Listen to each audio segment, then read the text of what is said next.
Androany talata no niatrika amin'ny fanadina CPU ireo mpiandina 7 manerana ny nosy. Laza ny minisitra ny fanabeazam-pirenena amin'ny alalan'ny horonan-tsary fohy izay natao no malalatsinainy ny amoahana faran'izay aingana ny fandovana tambo-karama ho an'ireo mpisehatra amin'ity fanadinana ity. Nanome toky ireo mpampianatra mpiambina, mpitsara fanadinana na koa ireo misahana andraikitra hafa fa ho hatsaraina sy hafaingana ny fandovana izany tambo-karama izany amin'ity taona ity. Ny tanjontsika hoy Marie Michel Saondra ary Malala dia ho eo ampelantanan'ireo vakatera ireo faran'izay aingana izany tambo-karama izany. Androany talata moa no miatrika fanadina CPU ireo kandida voasoratra hiatrika izany. Tsy mitsaha tombo ny isan'ireo olona namonyainy vokatry ny fanapozina ara-tsakafo ny sabotsy teny Ambohimalaza. Raha ny tarehimarika avy amin'ny hôpitaly Joseph Aravoangy-Andrianavalona manodidina tamin'ny 10 ora sasany, maraina teo dia nisy 5 ireo maty raha ny tatitra. Noho izany dia tafiakatra 14 ireo olona namonyainy izay noraisina ny tanany teo amin'ny tobim-pitsaboana ity. Miisa 770 moa ireo marary noraisina tamin'ny hôpitaly ity. Ny roso avy hatrany amin'ny fanakatonana vonjimaika an-trano fanaovana lanonana iray teny Ambohimalaza izay niseho ny lanonana namozana ain'olona amam-polony noho ny fampozina ara-tsakafo niseho ny sabotsy teo ministeran'ny fizahatany sy ny asa tanana.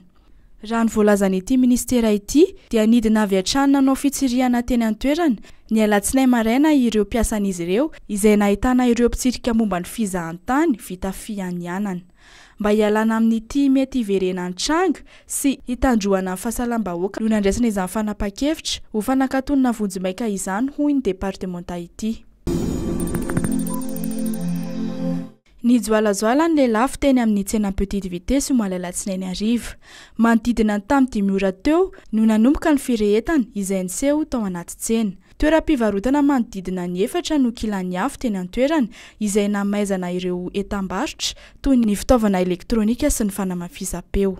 Tsy ela tao aorianan'ny firehetana dia efa tonga ny teny an-toerana mpamonjy voina izay tsy lavitra ny fahamaizana. Adiny roa tao aorianan'ny trangany afo vao voafetanteraka ny afo. Tsy mbola fantatra aloha hatreto ny antony nahatonga ny loza. Fifandona amin'ny Maurice mpampiatrano i Madagasikara amin'ny lalao voalohany izay ataon'izy ireo amin'ny fiadinan'ny tompon-dakany Afrika eo amin'ny taranja rugby lalaoviny olona 7.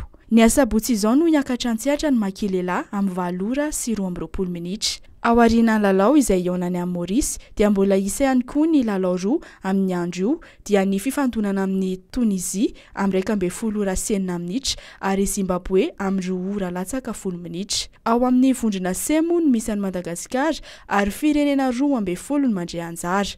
Iady tapakila hiatrehana ny fiadinan'ny tompon-daka eran-tany 2024 moa ireo mpandray anjara ireo sy ny tapakila hiantrehana ny World Challenger ihany koa.